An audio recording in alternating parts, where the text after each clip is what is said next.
Hello students, welcome back. स्वागत है आपका फिर से हमारे आज के लेक्चर में। हम कक्षा 10 के जो विज्ञान के चैप्टर्स हैं उनका वन शॉट कर रहे हैं क्लियर, ठीक है, जिसकी आपके एग्जाम आने वाले हैं। इस वजह से आज हमारा चैप्टर नंबर 2 है। पहले वाला हम पढ़ चुके हैं वन शॉट। आज इसका चैप्टर नंबर 2 है विज्ञान का। चलिए, इसके अंदर सबसे पहला टॉपिक जो होगा हमारा अम्ल होगा। आपके जो पाठ का नाम है वो है अम्ल, अक्षार एवं लवण। तो सबसे पहला टॉपिक होगा हमारा अम्ल क्या होते हैं। ध्यान से सुनो। पहले मैं आपको एग्जाम्पल लिखवा देता हूँ कुछ अम्ल के। जैसे कि जो सबसे पहला एग्जाम्पल है अम्ल का वो है HCl, एक है H2SO4, एक है HNO3। इनको देखने में आपको एक कॉमन चीज लग रही होगी कि सभी के अंदर H है, सभी के अंदर H है। तो भैया यहीं से ही समझ लीजिए आप कि अम्ल वे पदार्थ होते हैं जिन्हें पानी में डालने पर, भाई अगर आप इसे तोड़ दोगे तो Cl पे तो माइनस चार्ज आएगा और H पे प्लस चार्ज आएगा। सेम, बाद वाले पे माइनस आता है और पहले वाले पे प्लस आता है, ठीक है। पहले वाले पे प्लस आता है, बाद वाले पे माइनस आता है। क्लियर। तो अम्ल वे पदार्थ हैं जिन्हें जलीय विलयन में डालने पर H प्लस आयन मिलता है। H प्लस आयन मिलता है, इसके अलावा और कोई धनायन नहीं मिलता। धनायन मतलब ये पॉजिटिव चार्ज। देखो, एक ही H प्लस आयन है बाकी निगेटिव है, H प्लस आयन है बाकी निगेटिव है, H प्लस आयन है बाकी निगेटिव है। तो अम्ल वे पदार्थ होते हैं जिन्हें पानी में डालने पर H प्लस आयन मिलता है, उसके अलावा और कोई धनायन नहीं मिलता। ठीक है, बहुत बढ़िया। अब अम्ल मेरे पास एग्जाम्पल में आपके सामने लिख चुका हूं, HCl, H2SO4, HNO3। ठीक है, इसका नाम हाइड्रोक्लोरिक अम्ल है, इसका नाम सल्फ्यूरिक अम्ल है, इसका नाम नाइट्रिक अम्ल है। बढ़िया। अब अम्ल दो प्रकार के होते हैं। मानो कि आपने पानी के अंदर चीनी डाली, दो अलग अलग बर्तनों में, आपके पास दो अलग अलग बर्तन है, उसमें आपने चीनी डाली पानी के अंदर। ठीक है, आपने एक बर्तन में क्या देखा कि चीनी पूरी की पूरी घुल चुकी है, जिससे ज्यादा मीठा बन गया हमारे पास, शरबत बड़ा अच्छा बना, ज्यादा मीठा बन गया। एक शरबत के अंदर कोई चीनी ऐसे खराब वराब हो रही होगी, कोई लो क्वालिटी की चीनी होगी कि वो पूरे तरीके से नहीं घुल पाई, तो जो मिठा था विलियन पूरा अच्छे तरीके से मिठा नहीं हो पाया। अब उन दोनों विलियन में ज्यादा बढ़िया विलियन कौन सा है भाई, जिसमें चीनी पूरे तरीके से घुल गई, है ना। तो सेम यहां पे है कि अम्ल भी दो प्रकार के हैं मेरे पास। एक होता है प्रबल अम्ल, एक होता है मेरे पास प्रबल अम्ल, और एक होता है मेरे पास दुर्बल अम्ल। दुर्बल अम्ल, ठीक है। अम्ल भी दो प्रकार के हैं, एक प्रबल अम्ल और एक दुर्बल अम्ल। अभी जैसे मैंने आपको चीनी का उदाहरण बताया, सेम यही पे ही है। प्रबल अम्ल वे अम्ल होते हैं जिन्हें पानी में डालने पर पूर्ण रूप से घुलने पर ज्यादा मात्रा में H प्लस आयन देते हैं। ठीक है, प्रबल अम्ल क्या है, वे अम्ल जो जलीय विलयन में पूर्ण रूप से घुल जाते हैं तथा बहुत अधिक मात्रा में H प्लस आयन देते हैं, उन्हें हम प्रबल अम्ल कहते हैं। एग्जाम्पल वही HCl, H2SO4, HNO3 आप तीनों दोगे। दुर्बल अम्ल कौन से होंगे, वे अम्ल जिन्हें जलीय विलयन में डालने पर पूर्ण रूप से नहीं घुलते और बहुत कम मात्रा में H प्लस आयन देते हैं, वो क्या हो जाएंगे, दुर्बल अम्ल। ठीक है, दुर्बल अम्ल का एग्जाम्पल क्या है सर, दुर्बल अम्ल के अगर आप एग्जाम्पल की बात करो तो इसका एग्जाम्पल है एसिटिक अम्ल, CH3COOH, इसका नाम एसिटिक अम्ल है। और एक है मेरे पास फॉर्मिक अम्ल, HCOOH, ये मेरे पास फॉर्मिक अम्ल है। ठीक है, ये इसके दुर्बल अम्ल के एग्जाम्पल हो गए। ठीक है सर, अम्ल तो समझ में आ गया। अब अक्षार क्या है, अक्षार भी सेम ऐसी चीज है, जरा ध्यान से देखियो। मैं सिर्फ कर देता हूँ इतने, ये नीचे जगह बची हुई है, एक बार चेक कर लो।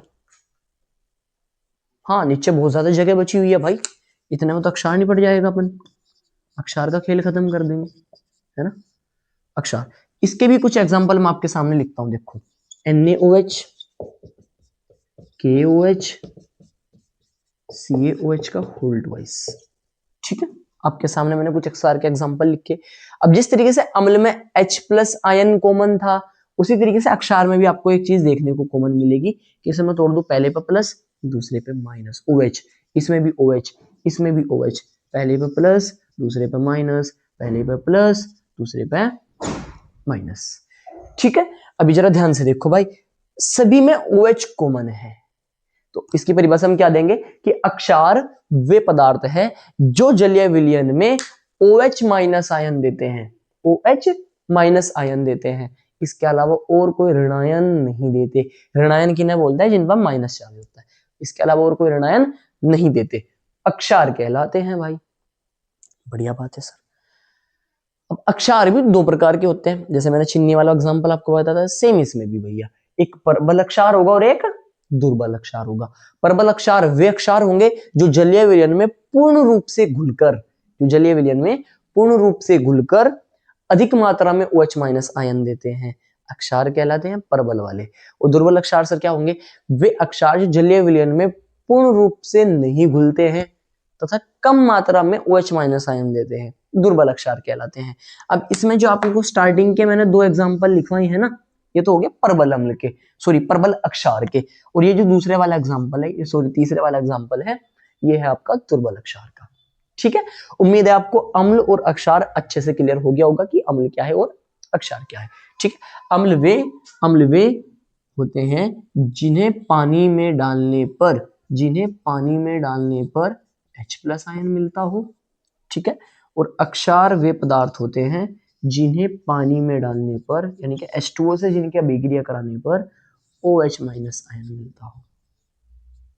सिंपल सी कहानी होगी। ठीक है, चलिए अब इनके गुण पढ़ते हैं कि अम्ल के गुण क्या है और अक्षार के गुण क्या है, भौतिक वाले। चलिए दोस्तों स्टार्ट करते हैं। अगला टॉपिक है हमारा अम्लों के गुण। चलिए सबसे पहला जो बेसिक है, मुझे उम्मीद है आपको पता भी होगा सभी को, कि अम्ल स्वाद में खट्टे होते हैं। अम्ल स्वाद में खट्टे होते हैं, सबसे पहला गुण। आप पूरा लिखोगे, मैं शॉर्ट में लिख रहा हूं, अम्ल स्वाद में खट्टे होते हैं। दूसरा अम्ल जल में विलय होते हैं। भाई जल में घुल जाते हैं, मैंने आपको अभी बताया था, जलीय विलयन में H+ आयन देते हैं, तो ये जल में विलय होते हैं, जल में विलय।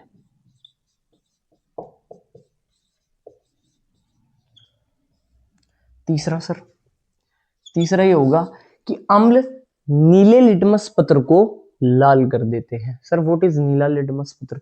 लिटमस पत्र का मतलब क्या होता है? एक नेचुरल यानी कि एक प्राकृतिक सूचक है। सूचक क्या होते हैं? वे पदार्थ जो ये बताते हैं कि कोई चीज अम्लीय है या अक्षारीय है, रंग बदलकर या स्वाद बदलकर या कुछ और एक्टिविटी दिखाकर, मेनली रंग बदलकर ये बताते हैं कि पदार्थ अम्लीय है या अक्षारीय है। तो उसी तरीके से लिटमस पत्र जो होता है वो एक तरीके का पेपर है, ठीक है, जो ये बताता है कि विलयन अम्लीय है या फिर अक्षारीय है। अब जब हम उस लिटमस पेपर को, नीले रंग के लिटमस पेपर को अम्ल के अंदर डालते हैं तो वो नीला लिटमस पेपर लाल में परिवर्तित हो जाता है। नीला लिटमस पत्र लाल में बदल जाता है। ठीक है, तो अम्ल नीले लिटमस पेपर को लाल कर देते हैं। सर एक और लिखवा दीजिए, चौथा। भाई ये तो आपको पता ही है, जलीय विलयन में H+ आयन देते हैं, ये H+ आयन देते हैं। ठीक है, ऐसे हमारे पास गुण होंगे अक्षार के।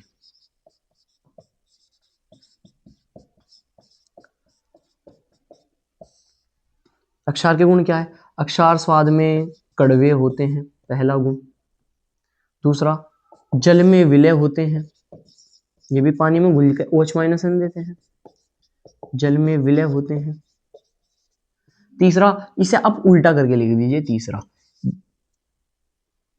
जो अम्ल होते हैं वे तो नीले लिटमस पत्र को लाल करते हैं, लेकिन जो अक्षार होते हैं वो लाल लिटमस पत्र को नीला कर देते हैं, लाल लिटमस पत्र को नीला कर देते हैं।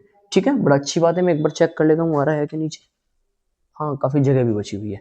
चौथा है हमारे पास जो अक्षार होते हैं वो OH- आयन देते हैं। ठीक है, बहुत अच्छी बात है।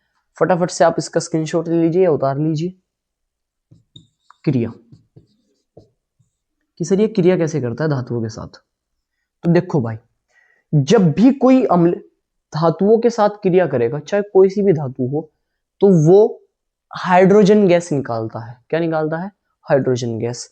यानी कि जब भी कोई अम्ल किसी धातु के साथ क्रिया करेगा तो एक यौगिक तो बनाएगा, लेकिन साथ में हाइड्रोजन गैस रिलीज करेगा। हमेशा हाइड्रोजन गैस तो निकलेगी भाई अम्ल के साथ। यहाँ पे भी एक यौगिक बनेगा, उसके बारे में बात करेंगे। सर एग्जाम्पल देखो भाई, एग्जाम्पल में मान लो कि मेरे पास कोई अम्ल था H2SO4 एक अम्ल है, प्रबल अम्ल है। ठीक है, कोई धातु के साथ रिएक्शन कर रहा, मान लो Fe के साथ, किसके साथ रिएक्शन कर रहा है ये? Fe के साथ। जब H2SO4 Fe के साथ अभिक्रिया करेगा तो ये Fe क्या करेगा भैया? हाइड्रोजन गैस, कोई अम्ल धातु के साथ क्रिया करता है तो हाइड्रोजन गैस निकलेगी। इस गैस को निकाल दो, H2 गैस निकल गई, ठीक है, ये गैस है निकल गई। अब क्या बचा? SO4 बचा और Fe बचा। SO4 बचा और Fe बचा, इन दोनों को जोड़ दो, बन जाएगा FeSO4। आयरन सल्फेट और हाइड्रोजन गैस। कोई सा एग्जांपल ले लीजिए, मान लीजिए पहला था, अभी मैं दूसरा लेता हूं कि सर कोई दूसरा अम्ल लो, मान लो मैंने HCl ले लिया। HCl भी एक अम्ल है और इसकी रिएक्शन मैंने Na धातु से करा दी। किससे करा दी? Na धातु से करा दी भाई, ठीक है, क्लियर, सोडियम से। अब हाइड्रोजन गैस निकलने की भाई, हाइड्रोजन गैस तो निकलनी है। जब भी कोई अम्ल किसी धातु के साथ अभिक्रिया करेगा तो हाइड्रोजन गैस तो निकलेगी। अब हाइड्रोजन गैस निकालने के लिए मुझे 2 हाइड्रोजन चाहिए, बैलेंस भी तो करनी है, तो इधर 2 लगा देंगे, ठीक है। अब 2 Cl हो गए, एक Na है एक Cl है, तो NaCl बन जाएगा साथ में, NaCl, और इसे में भी 2 करेंगे तो मतलब सोडियम में 2 लिए जाएंगे, ठीक है। एक तो लवण बना दिया इसने और एक हाइड्रोजन गैस निकाल दी। तो जब भी कोई अम्ल किसी धातु के साथ अभिक्रिया करेगा तो वह हाइड्रोजन गैस निकालेगा। आ रहा है ना नीचे? आ रहा है, ठीक है। उम्मीद है आपको ये वाला रासायनिक गुण भी समझ में आ गया होगा। अब अम्ल अक्षार के साथ कैसे अभिक्रिया करता है सर? 5वां गुण देखो इसका, सॉरी 5 तो हो चुके हैं, 6वां गुण लिखवा रहा हूं, आपको बताऊंगा, ध्यान से समझने का प्रयास करेंगे, ठीक है। सबसे पहला पॉइंट कि अम्ल जब भी अक्षार के साथ क्रिया करेगा, अम्ल जब भी अक्षार के साथ क्रिया करेगा, चाहे कोई सा भी अम्ल हो, कोई सा भी अक्षार हो, तो हमेशा लवण और जल बनाएगा, लवण और जल बनाएगा। जब भी अम्ल किसी अक्षार के साथ क्रिया करेगा तो हमेशा लवण और जल बनाएगा। अब लवण क्या होता है सर? अम्ल और अक्षार की अभिक्रिया के फलस्वरूप बनने वाला पदार्थ लवण कहलाता है। अम्ल क्षार लवण आपके पाठ का नाम है, अभी लवण मैंने आपको बता दिया। अम्ल और अक्षार की अभिक्रिया से बनने वाला पदार्थ लवण कहलाता है। बढ़िया, एग्जाम्पल दो सर। भाई HCl होता है आपका एग्जाम्पल अम्ल का, और अक्षार होता है NaOH, कास्टिक सोडा, ठीक है। जब अभिक्रिया हुई तो जल निकाल दो पहले, और जल का फॉर्मूला सभी को पता है, जल का फॉर्मूला H2O होता है। अब H2O तो यहां से निकाल दो, ये H खत्म और ये OH खत्म, 2 H2 और 1 O, H2O हो गए, क्लियर। बचा क्या? NaCl, ये लवण होगा, NaCl ये लवण होगा। एक मिनट,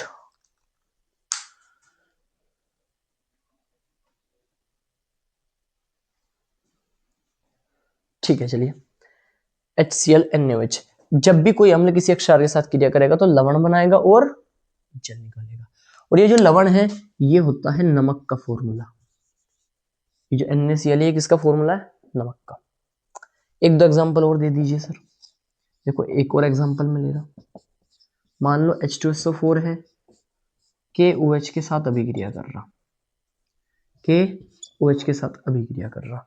अब 2 हाइड्रोजन है तो 2 पोटेशियम चाहिए होंगे, तो मैं 2 पोटेशियम ले लेता हूं, ठीक है। तो एक तो लवण बनाएगा K2SO4, एक तो लवण बनाएगा K2SO4, साथ में जल निकालेगा भाई। अब 2 हाइड्रोजन है 2 OH है, 2 हाइड्रोजन है 2 OH है, तो मतलब 2 मॉलिक्यूल निकलेंगे पानी के, 2 मॉलिक्यूल निकलेंगे पानी के। तो जब भी कोई अम्ल किसी अक्षार के साथ क्रिया करता है तो एक लवण बनाता है और एक जल बनाता है। बढ़िया बात है, ठीक है। अब लवण पता चल गया। लवण क्या होते हैं? लवण वे पदार्थ हैं जो अम्ल और अक्षार की अभिक्रिया से बनते हैं, ठीक है, ठीक है सर। इस अभिक्रिया को जो मैंने आपके सामने लिखे हैं, इस अभिक्रिया को हम उदासीनीकरण अभिक्रिया कहते हैं, उदासीनीकरण अभिक्रिया कहते हैं। उदासीनीकरण अभिक्रिया क्या है सर? कि जब कोई अम्ल किसी अक्षार के साथ अभिक्रिया करता है तो लवण तथा जल बनाते हैं। इस अभिक्रिया को उदासीनीकरण अभिक्रिया कहते हैं। एग्जाम्पल मैं आपके सामने लिख चुका। तो सबसे पहली बात कि अक्षार के साथ अभिक्रिया करके क्या होता है भैया? अम्ल और अक्षार आपस में अभिक्रिया करके लवण बनाते हैं और जल बनाते हैं। अब लवण क्या होता है? अम्ल और अक्षार के साथ अम्ल और अक्षार की अभिक्रिया के फलस्वरूप बनने वाला पदार्थ लवण कहलाता है। बढ़िया, इसी अभिक्रिया को हम उदासीनीकरण अभिक्रिया भी कहते हैं। उम्मीद है आपको बड़ा अच्छे से ये टॉपिक क्लियर हो गया होगा। अब सर लवण के कुछ एग्जाम्पल हमें 2-4 और दे दो तो हमें और अच्छा सा लगेगा। ठीक है, चलिए अब लवण के बारे में थोड़ी सी बात करते हैं। चलिए लवण की थोड़ी सी बात कर लेते हैं। इतना तो मैंने आपको बता ही दिया है कि अम्ल अक्षार के साथ अभिक्रिया करने पर जो पदार्थ बनता है वो क्या होता है, लवण। अब सर लवण के प्रकार क्या होते हैं इसके बारे में बात करते हैं। सबसे पहला लवण एक तो होता है हमारे पास सामान्य लवण। सामान्य लवण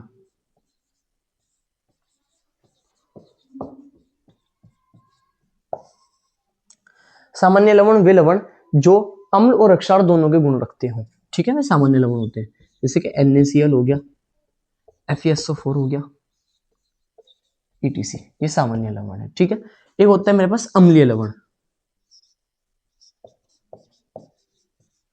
अम्लीय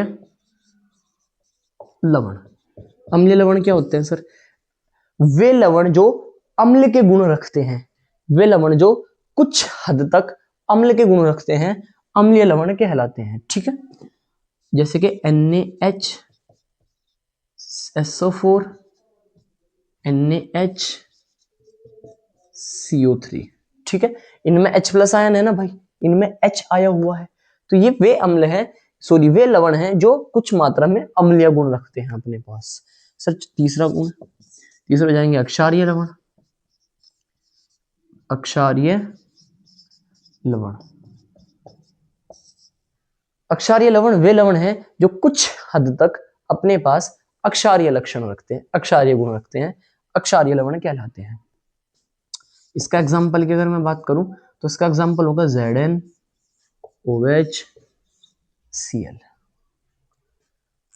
ZnOHCl। ठीक है, बहुत अच्छे।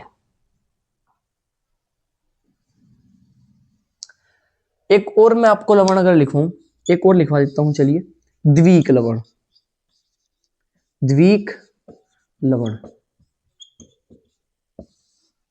द्विक लवण में क्या कहेंगे, दो सामान्य लवणों से मिलकर बने हुए लवण, दो सामान्य लवणों से मिलकर बने हुए लवण द्विक लवण कहलाते हैं। द्विक मतलब दो, तो जब दो सामान्य लवण आपस में मिलेंगे और उससे जो लवण बनेंगे उन्हें अपन क्या बोलेंगे, द्विक लवण। इसका सर एग्जाम्पल क्या है, देखो आपस में मिला दो भैया, जैसे कि फिटकरी, इसका एग्जाम्पल क्या है, फिटकरी।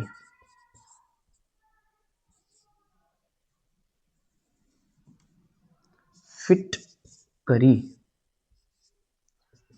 फिटकरी का फॉर्मूला होता है K2SO4.Al2SO4 whole thrice dot 24H2O।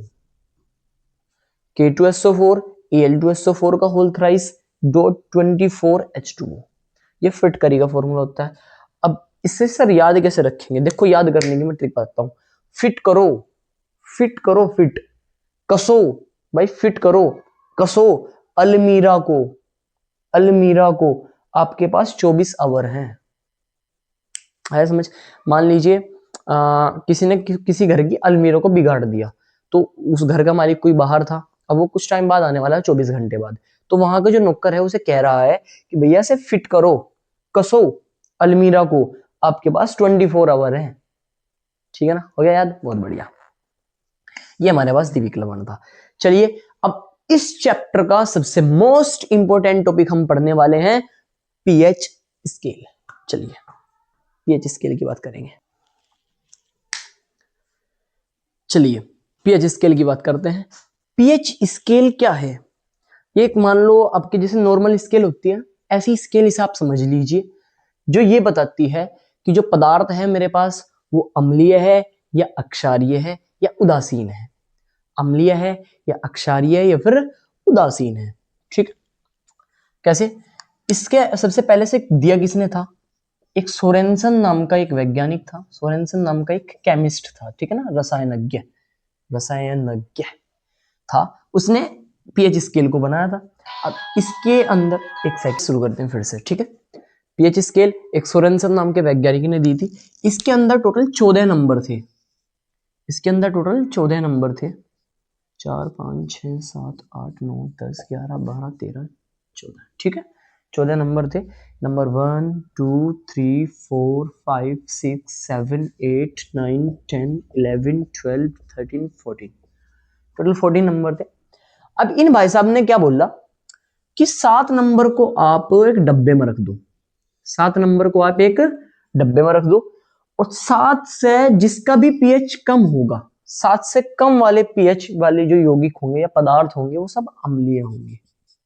सब कैसे होंगे? अम्लीय होंगे, यानी कि अम्ल होंगे। और जिनका पीएच 7 से ज्यादा होगा वो सब अक्षारीय होंगे। ठीक है, वे पदार्थ जिनका पीएच 7 से कम होगा अम्लीय होंगे, और वे पदार्थ जिनका पीएच 7 से ज्यादा होगा अक्षारीय होंगे। बड़ी अच्छी बात है। तो फिर सर फिर जिनका 7 होगा वो क्या होंगे? जिनका 7 होगा, एग्जैक्ट 7 होगा, वो होंगे उदासीन। उदासीन मतलब जो ना अम्ल के गुण रखेंगे ना अक्षार के गुण रखेंगे। ठीक है, उदासीन। बढ़िया सर। 7 से कम पीएच वाले, 7 से कम पीएच को मतलब ऐसे भी प्रदर्शित करते हैं।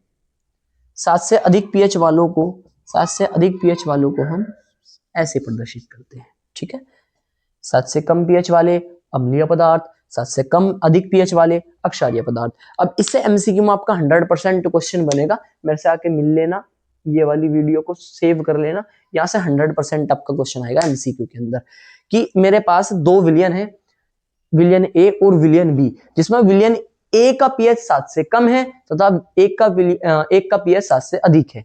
तो कौन सा विलियन अक्षारीय तथा कौन सा अम्लीय बताइए? तो 7 से कम वाले अम्लीय, 7 से ज्यादा वाले अक्षारीय। ठीक है, ऐसे भी अपन लिख सकते हैं। आगे बढ़े सर। एग्जाम्पल में आपको कितनी बार लिखवा चुका हूं, थोड़ा हटके लिखवाते हैं आपको। जैसे कि क्या लिखवाएं, हमारा रक्त, खून है ना, जो हमारा रक्त होता है वो भी अम्लीय होता है भाई साहब, वो भी अम्लीय होता है। सर उदासीन का क्या लिखो? उदासीन का होता है पानी, उदासीन होता है भाई पानी, H2O। क्यों? क्योंकि H2O H प्लस भी रखता है, OH माइनस भी रखता है, यानी कि उदासीन है। ठीक है ना, H2O H प्लस भी रखता है, OH माइनस भी रखता है। ठीक है, इसलिए उदासीन है। और अक्षारीय, अक्षारीय होते हैं साबुन, साबुन। इसके अलावा नींबू हो गया, संतरा हो गया, है ना, सेब हो गया, ये सब खट्टे पदार्थ होते हैं, सबके सब अम्लीय हो जाएंगे। दही होगी, ये सब हो जाएंगे अम्लीय। ठीक है, दही ये सब एटसेट्रा। अक्षारीय में आ जाएगा साबुन हो गया आपका, डिटर्जेंट हो गया, है ना, सरफ वरफ, ये सब। उदासीन में आपका पानी आ ही गया है। उम्मीद है आपको पीएच स्केल भी बड़े अच्छे से क्लियर हो गई होगी। अगला टॉपिक स्टार्ट करते हैं, चलिए। अभी पीएच स्केल तो हम देख चुके हैं, अगला टॉपिक है कि पीएच क्या है भाई। अब पीएच का पता ही नहीं हमें, और पीएच स्केल हमने पढ़ ली, तो कैसे करेंगे? पीएच क्या होता है मेरे पास? पीएच होता है मेरे पास कि हाइड्रोजन आयन जो है हमारे पास, उसके ऋणात्मक लघुगणक को। सर कैसे? पीएच मतलब होता है भाई ऋणात्मक लघुगणक, यानी कि माइनस लोग, ऋणात्मक लघुगणक, इसे लघुगणक बोलते हैं, माइनस ऋणात्मक लघुगणक ऑफ पीएच। ये हमारे पास क्या होता है? सॉरी, H प्लस है, H प्लस है। एक डब्बे में अगर किसी पदार्थ को हम रख देते हैं तो उसे डब्बे का मतलब होता है सांद्रता, इस डब्बे का मतलब होता है सांद्रता या सांद्रण। तो H प्लस आयन के ऋणात्मक लघुगणक के सांद्रण को हम क्या बोलते हैं? पीएच। पीएच क्या हो गया हमारे पास कि H प्लस आयन के सांद्रण के ऋणात्मक लघुगणक को हम क्या कहते हैं? पीएच कहते हैं। ठीक है, बड़ी अच्छी सी बात होगी। नेक्स्ट टॉपिक,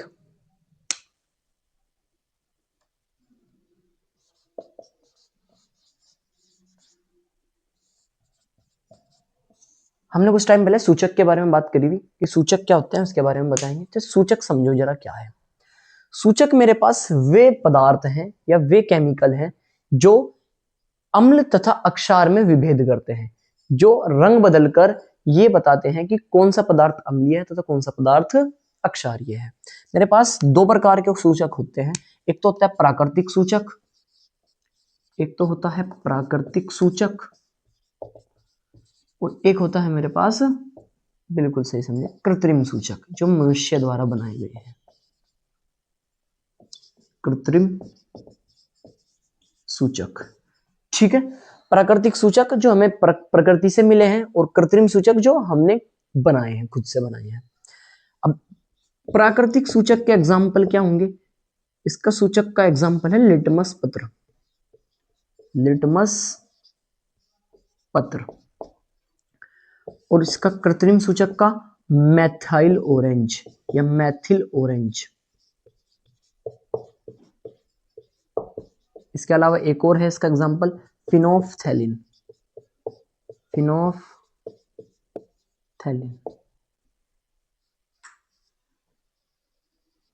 दो एग्जाम्पल इसके। प्राकृतिक सूचक वे सूचक जो हमें प्रकृति से प्राप्त होते हैं, प्राकृतिक सूचक कहलाते हैं। उदाहरण है लिटमस पत्र। और कृत्रिम सूचक वे सूचक जो हमें प्रकृति से प्राप्त नहीं होते, हम मनुष्य द्वारा बनाए जाते हैं, उन्हें हम बोलते हैं कृत्रिम सूचक। इसका उदाहरण है मैथिल ऑरेंज और फिनोफ्थैलिन। अब ये कैसे करते हैं, काम क्या होते हैं, इसके बारे में बात करेंगे कि लिटमस पत्र कैसे अम्ल बताएगा कि ये अम्ल है या क्षार है, मैथिल ऑरेंज कैसे बताएगा कि ये अम्ल है या अक्षार है, इसके बारे में बात करेंगे।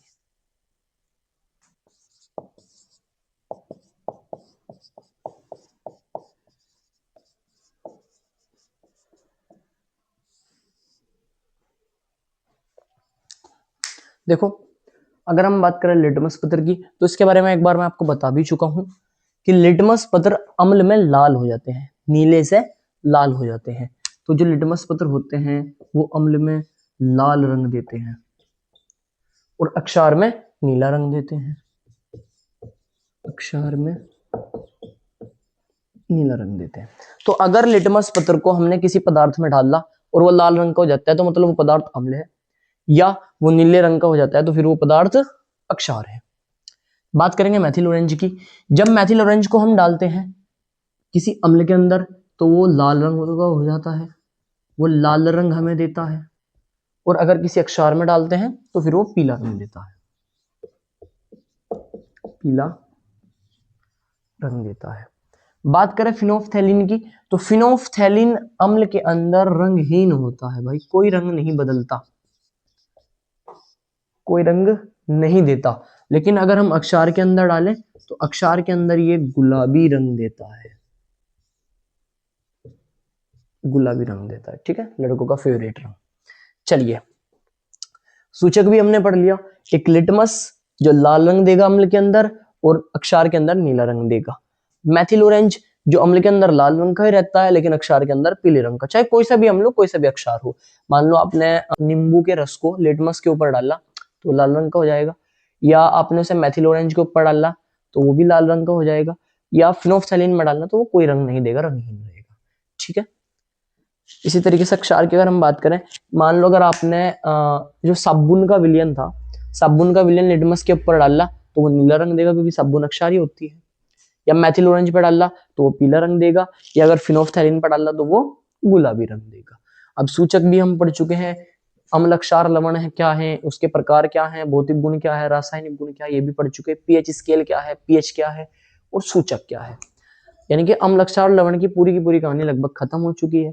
अब इसके कुछ 4 महत्वपूर्ण यौगिक बचते हैं जिनमें से आपको 2 या 1 देखने को मिलेगा ही मिलेगा 100% पेपर के अंदर। उन चारों को पढ़ते हैं फटाफट से। चलिए,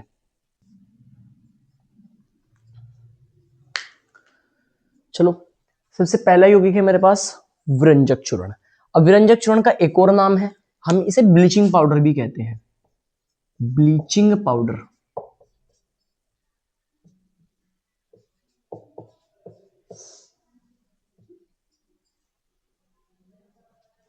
ठीक है, ब्लीचिंग पाउडर का जो सूत्र है, फॉर्मूला है मेरे पास, वो होता है CaOCl2, CaOCl2। और जिसका रासायनिक नाम है, इसका जो रासायनिक नाम हो जाएगा वो क्या हो जाएगा, calcium oxychloride, calcium oxychloride, calcium oxy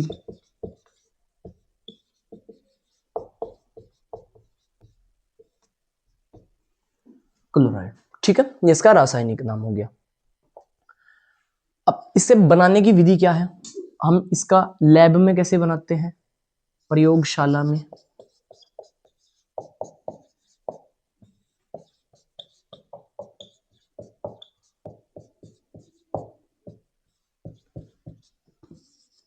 प्रयोगशाला में निर्माण। सबसे पहले विरंजक चूर्ण को हम ब्लीचिंग पाउडर भी कहते हैं। इसका सूत्र CaOCl2 होता है तथा इसका रासायनिक नाम कैल्शियम ऑक्सीक्लोराइड होता है। प्रयोगशाला में विरंजक चूर्ण का निर्माण कैल्शियम हाइड्रोक्साइड से किया जाता है तथा क्लोरीन गैस की सहायता से किया जाता है। यानी कि जब हम कैल्शियम हाइड्रोक्साइड की क्लोरीन गैस के साथ अभिक्रिया कराते हैं तब मेरे पास ब्लीचिंग पाउडर बनता है। कैल्शियम हाइड्रोक्साइड का फॉर्मूला होता है CaOH का होल्ट वाइज। इसकी अभिक्रिया किसके साथ कराई जाएगी? क्लोरीन गैस के साथ। तो जब क्लोरीन गैस इसके साथ अभिक्रिया करता है तो मेरे पास बनता है ब्लीचिंग पाउडर यानी कि CaOCl2 और साथ में निकल जाता है पानी। तो जब कैल्शियम हाइड्रोक्साइड में क्लोरीन गैस को प्रवाहित किया जाता है तो विरंजक चूर्ण का निर्माण होता है तो जल निकलता है। अब इसके उपयोग क्या हैं? कैसे कैसे इसका उपयोग किया जाता है? कहाँ इसका उपयोग है? सबसे पहला इसका उपयोग है शुद्ध जल को शुद्ध करने में, जल को सूक्ष्म जीव रहित बनाने में, यानी कि शुद्ध करने में, सूक्ष्म जीव रहित बनाने में।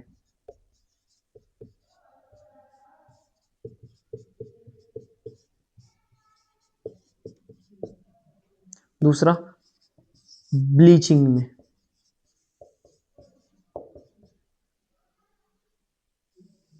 ब्लीचिंग में। तीसरा रंजक के रूप में, रंजक के रूप में। और चौथा है मेरे पास ऑक्सीकारक के रूप में, यानी कि ये ऑक्सीकरण भी कराता है, ऑक्सीकारक के रूप में। ठीक है। दूसरा यौगिक है मेरे पास धावन सोडा। ठीक है, चलिए सबसे पहले बात करेंगे कि धावन सोडा का रासायनिक सूत्र Na2CO3 10H2O होता है। ठीक है, तथा इसका रासायनिक नाम sodium carbonate, sodium carbonate decahydrate होता है, डेका हाइड्रेट होता है। ठीक है, डेका मतलब 10 और हाइड्रेट मतलब जल। ठीक है, सोडियम कार्बोनेट ये इसका रासायनिक नाम है। बढ़िया। प्रयोगशाला में इसका निर्माण अमोनिया गैस, देखना ध्यान से। सबसे पहले हम धावन सोडा बनाने के लिए मेरे को सबसे पहले बनाना पड़ेगा NaHCO3। ठीक है, जिसे बोलते हैं बेकिंग सोडा यानी कि खाने का सोडा। तो पहले खाने का सोडा बनाना पड़ेगा, उसके बाद फिर हम धावन सोडा बनाते हैं। अब खाने का सोडा बनाने के लिए मेरे पास सबसे पहले NH3 की अभिक्रिया मुझे करानी होती है NaCl से, यानी कि नमक से। साथ में मेरे को कार्बन डाइऑक्साइड गैस लेनी पड़ती है और पानी लेना पड़ता है। इन चार चीजों को मिलाएंगे हम अमोनिया गैस को, इसका नाम अमोनिया है। ये पहला स्टेप है, ठीक है, फर्स्ट स्टेप। ये है फर्स्ट स्टेप, प्रथम चरण है इसे बनाने का प्रयोगशाला में। ठीक है, प्रथम चरण। अमोनिया की गैस हम किससे कराएंगे? नमक से। ये सोल्ट है, ये कार्बन डाइऑक्साइड गैस है और ये वाटर है। ठीक है, इनके साथ मिलाएंगे और मिलाने के बाद मेरे पास सोडियम हाइड्रोजन कार्बोनेट मिलेगा, यानी कि NaHCO3, NaHCO3 जिसे हम बेकिंग सोडा कहते हैं, बेकिंग सोडा, खाने का सोडा। साथ में मेरे पास NH4Cl भी निकलता है, NH4Cl। चेक करो बैलेंस है क्या? एक सोडियम है, एक सोडियम है, एक और चार ये हाइड्रोजन, 5 हाइड्रोजन है, 2 और 3 ये रहे, 5 हाइड्रोजन है। ठीक है, एक N है, एक N है, एक Cl है, एक Cl है, 2 और एक 3 ऑक्सीजन है, 3 ऑक्सीजन है, एक कार्बन है, एक कार्बन है, इनके बैलेंस है। तो फर्स्ट स्टेप में क्या होगा कि सबसे पहले अमोनिया, सोल्ट, कार्बन डाइऑक्साइड और जल बेकिंग सोडा बनाते हैं। इसके बाद बेकिंग सोडा जो बना है मेरे पास,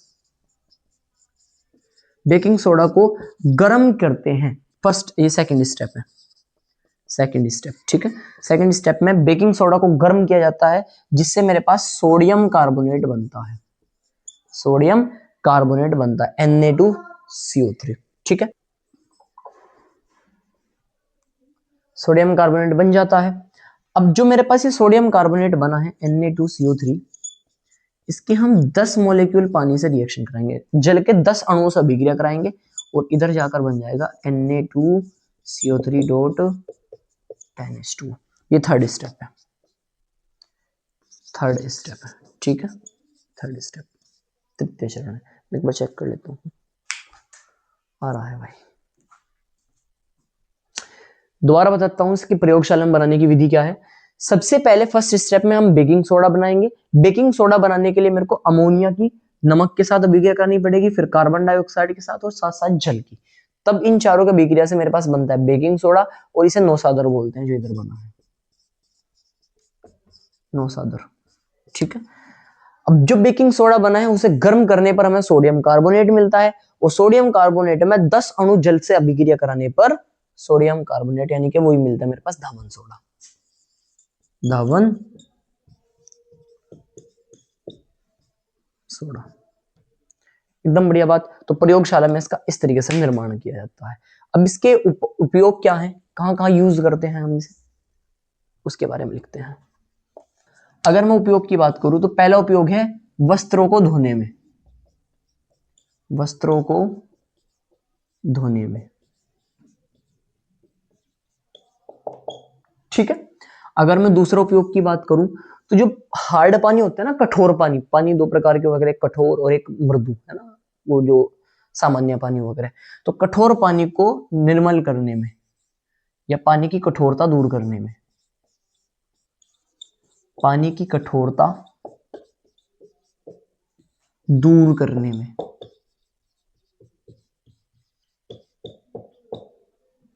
तीसरी चीज हम इसके अगर हम बताएं कि एक तो वस्त्रों को धोने में हो गया, पानी की कठोरता दूर करने में हो गया, तीसरा क्या है, चलिए तीसरा क्या लिखा है मैंने आपको, अच्छा दो हो गए। तीसरा है मेरे पास कागज के उद्योगों में, कागज व कांच के उद्योगों में, इन्हें बनाने में।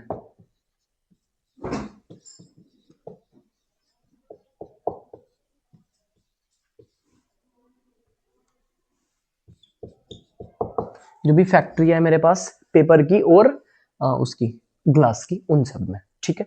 दूसरे यौगिक हम पढ़ चुके हैं। अब बात करते हैं तीसरे की।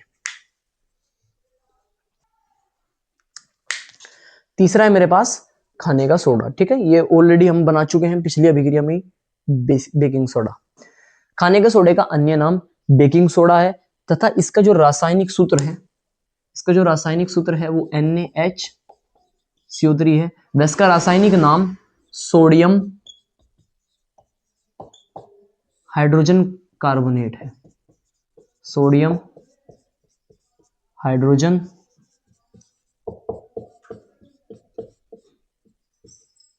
कार्बोनेट है, ठीक है। खाने के सोडे का उपयोग हमारे घरों के किचन में किया जाता है, जो रसोई घर होते हैं ना, उसमें टेस्टी पकोड़े बनाने में। बढ़िया। चलिए बनाने की अगर हम विधि की बात करें तो ये प्रयोगशाला में बनाने की विधि है, जो आपको ऑलरेडी मैं बता चुका हूं, ठीक है। भैया अमोनिया गैस, नमक, CO2 और H2O की अभिक्रिया करानी है, जिससे बेकिंग सोडा बनेगा और नौसादर बनेगा। उपयोग, एक उपयोग तो सभी को पता है, फेमस है भैया, फेमस है इसका उपयोग हमारे घरों, हमारे रसोई घरों में, हमारे रसोई घरों में स्वादिष्ट पकोड़े बनाने में।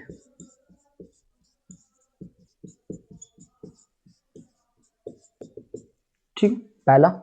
दूसरा अगर हम बात करें, दूसरा इससे मैंने क्या बनाया था, सोडियम कार्बोनेट, तो सोडियम कार्बोनेट बनाने में, सोडियम कार्बोनेट बनाने में,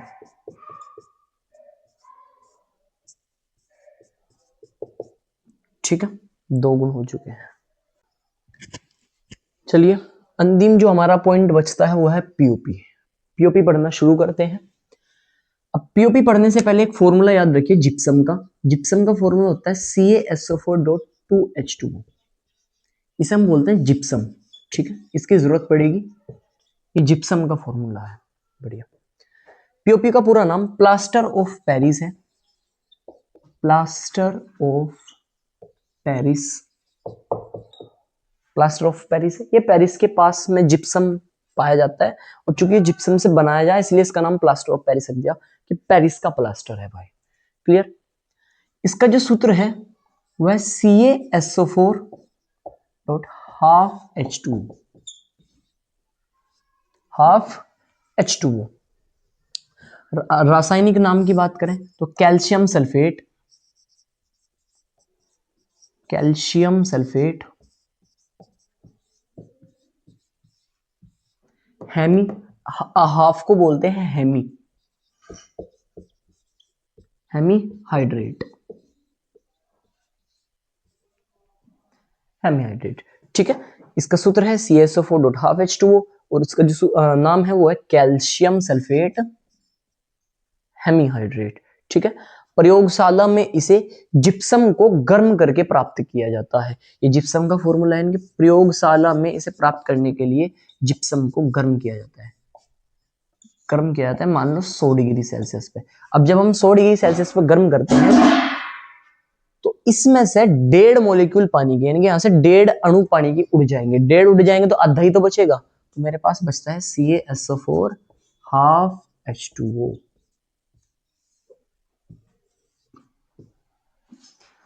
प्रयोगशाला में इसका इस तरीके से निर्माण किया जाता है।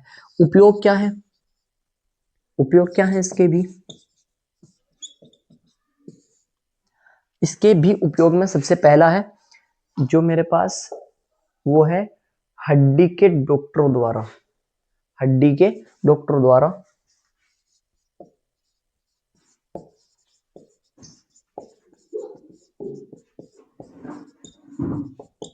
प्लास्टर के रूप में,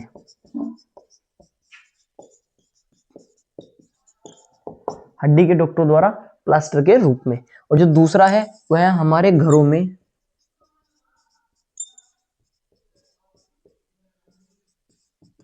सजावट, है ना, सजावट या हाँ सजावट के रूप में, डिजाइन बनाने के रूप में। ठीक है। चुनना जिसे हम बोलते हैं, चुनना, ये वही है। चलिए सेकंड चैप्टर भी आपका आज फिनिश हो जाता है। टोटल आपके 15 दिन के आसपास लगेंगे। हम पूरा का पूरा आपकी जो साइंस होगी उसे 15 दिन के आसपास निपटा देंगे। आज हमने सेकंड चैप्टर भी पूरा फिनिश कर लिया है, वन शॉट। उम्मीद है पसंद आया होगा। पसंद आया तो अपने दोस्तों के साथ इसे शेयर कर सकते हो। चलिए मिलते हैं नेक्स्ट लेक्चर में।